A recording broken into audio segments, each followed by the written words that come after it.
Hey everyone, happy Mother's Day, happy Sunday, happy writing video day. I hope y'all had a good one and that you got to spend the day with your mom or your kids or both.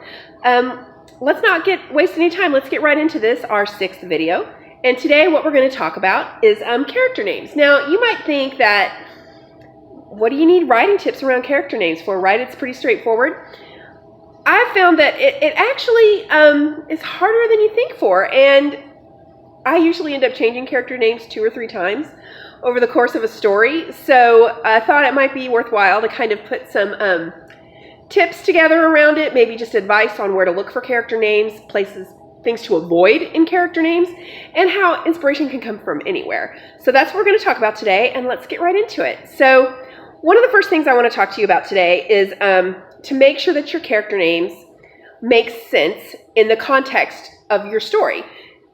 What does that mean? It's pretty simple. If you're writing a story set in the early 1900s, no matter how much you like the name Caitlin or Ashley or, Mason, you probably aren't going to find any people in that time that had those names.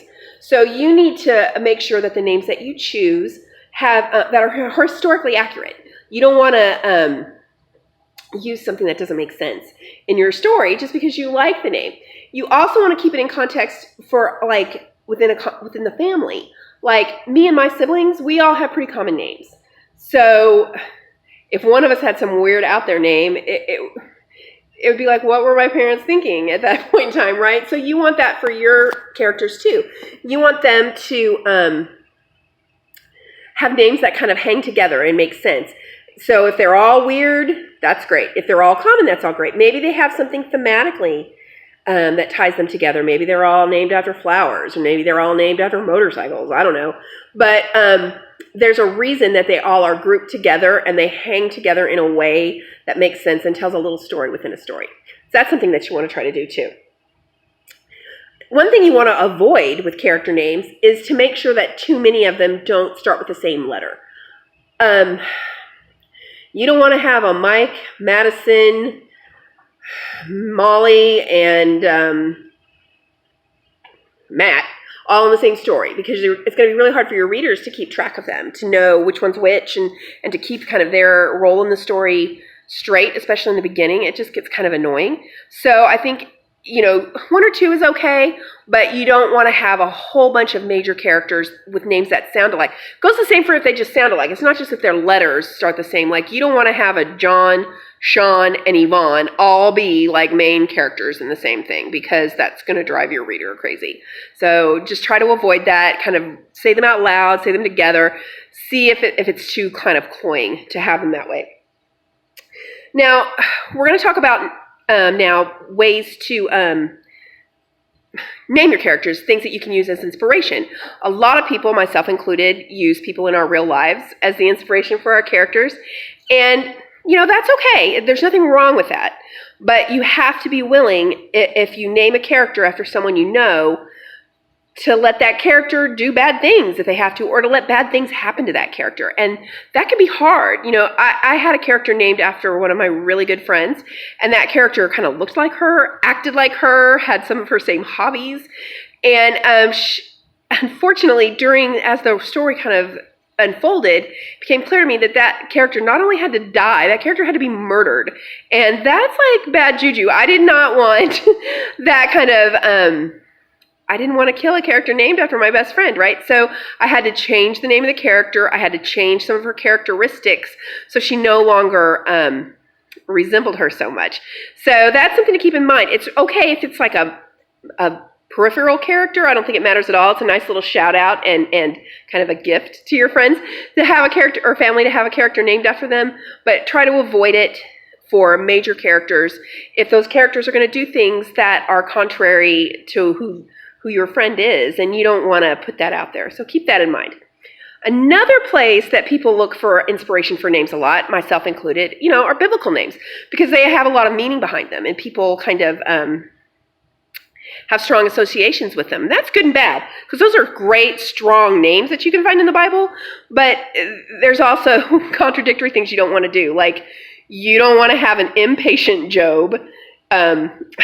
you don't want to have an articulate Moses, and you really don't want to have a bald Samson. Like, that is just going to annoy people. So don't do that, right? You also don't want to use character names that are like, there's already another strong literary character out there. To Kill a Mockingbird is my favorite book, by far, of all time. And Atticus is one of my favorite characters ever. I love him. I would never name a character Atticus because I certainly couldn't create one that's better than the one Harper Lee already made, right? So why would I want to draw that comparison? The only time I think that that's something that makes sense is if maybe the character is named, your character is named after that character because of, there's some reason, like their parents really liked him or whatever. Then you can maybe get away with it, but even then I think it's kind of a sketchy thing to do. I'm not going to make a better Atticus and Scout. That's been done to death. And I'm not doing it anymore, right? So that's another thing that you can avoid. So where do you find character names? Well, you can find them anywhere. If you're just stuck, baby name books are a great place to start. One of the main reasons that they're a great place to start is they also have kind of the root meaning of the word listed right there in the book. So say you have a really strong character, just name him, you can name him Liam or Maximus, which both of those names mean strong. And the people that are reading your book that recognize those references are going to love it. And the people who don't know those references, it's not going to matter to them. So baby name books are really huge, powerful resources. And they also give names a little more flavor, too, if you can kind of connect them to their root meanings.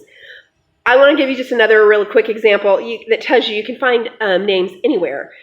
In my third book, there's a character who is a biracial stripper. I mean, they're set in Vegas. What do you expect, right? So I really wanted a good name for her, something clever and funny and memorable. And I was really struggling. Like, there's so many great stripper names, but nothing just really seemed to fit her. And I was like, what am I going to do with her? And then one day I was at dinner at my mom's house, and my mom and dad made these sandwiches that are real popular in Louisville, Kentucky, where I was born, and they're called hot browns. They're delicious, by the way. If you ever get a hot brown, you're going to like it. But when I was having the sandwich, I'm like, what would be a great biracial stripper name? Hot Brown. So that's where she got her name, and it suits her really well. So if you keep your mind open, you can find a great character name anywhere. So that's all. Those are all the tips I have. I hope they helped you. I hope you're working hard this week, working towards your goals. I'll see you next week. We're going to have a really cool announcement next week. I can't wait to share it with y'all. Have a great week, and I'll see you on Sunday. Bye.